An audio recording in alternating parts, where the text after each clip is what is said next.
जय श्री कृष्ण मित्रों, मैं प्रियंका स्वागत करती हूँ आपका जीवन और आध्यात्म में। कैसे हैं आप सब? उम्मीद करती हूँ आप सभी लोग स्वस्थ होंगे, खुश होंगे। दोस्तों, हिंदू धर्म में बैकुंठ चतुर्दशी की बहुत ज़्यादा मान्यता है, बहुत ही ज़्यादा मानते हैं। वैसे तो कार्तिक महीने की ही बहुत ज़्यादा मान्यता है।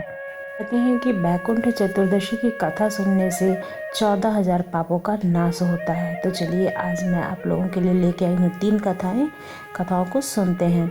हमारी पौराणिक मान्यता के अनुसार एक बार भगवान विष्णु देवाधिदेव महादेव का पूजन करने के लिए काशी गए। वहाँ मणिकर्णिका घाट पर स्नान करके उन्होंने 1000 स्वर्ण कमल पुष्पों से भगवान विश्वनाथ के पूजन का संकल्प किया। अभिषेक के बाद जब वे पूजन करने लगे तो शिव जी ने उनकी भक्ति की परीक्षा के उद्देश्य से एक कमल पुष्प कम कर दिया था।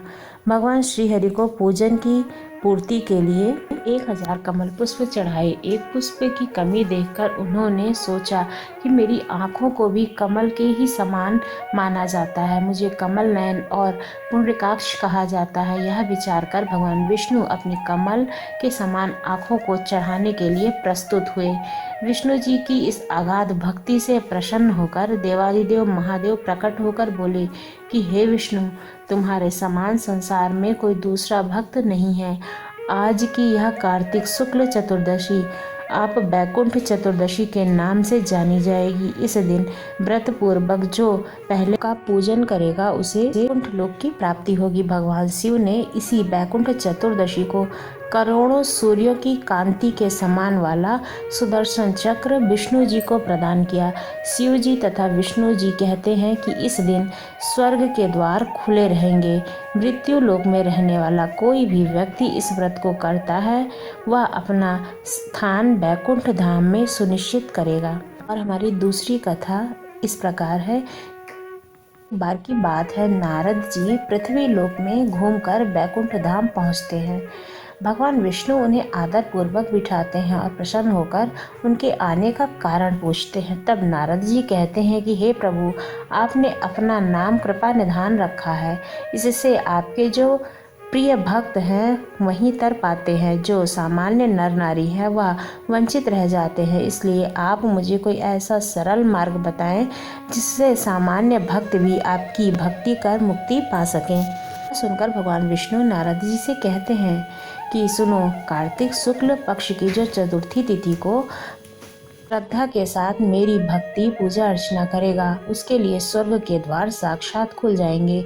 इसके बाद विष्णु जी जय विजय को बुलाते हैं और उन्हें कार्तिक चतुर्थी को स्वर्ग के द्वार को खुला रखने का आदेश देते हैं। भगवान विष्णु कहते हैं कि इस दिन जो भी भक्त मेरा थोड़ा सा भी नाम लेकर पूजन करेगा वह वैकुंठ धाम को प्राप्त होगा। ये तीसरी जो कथा है वो इस प्रकार है कि एक धानेश्वर नामक एक ब्राह्मण था जो बहुत बुरे काम करता था। उसके ऊपर कई पाप थे। एक दिन वो गोदावरी नदी में स्नान करने के लिए गया।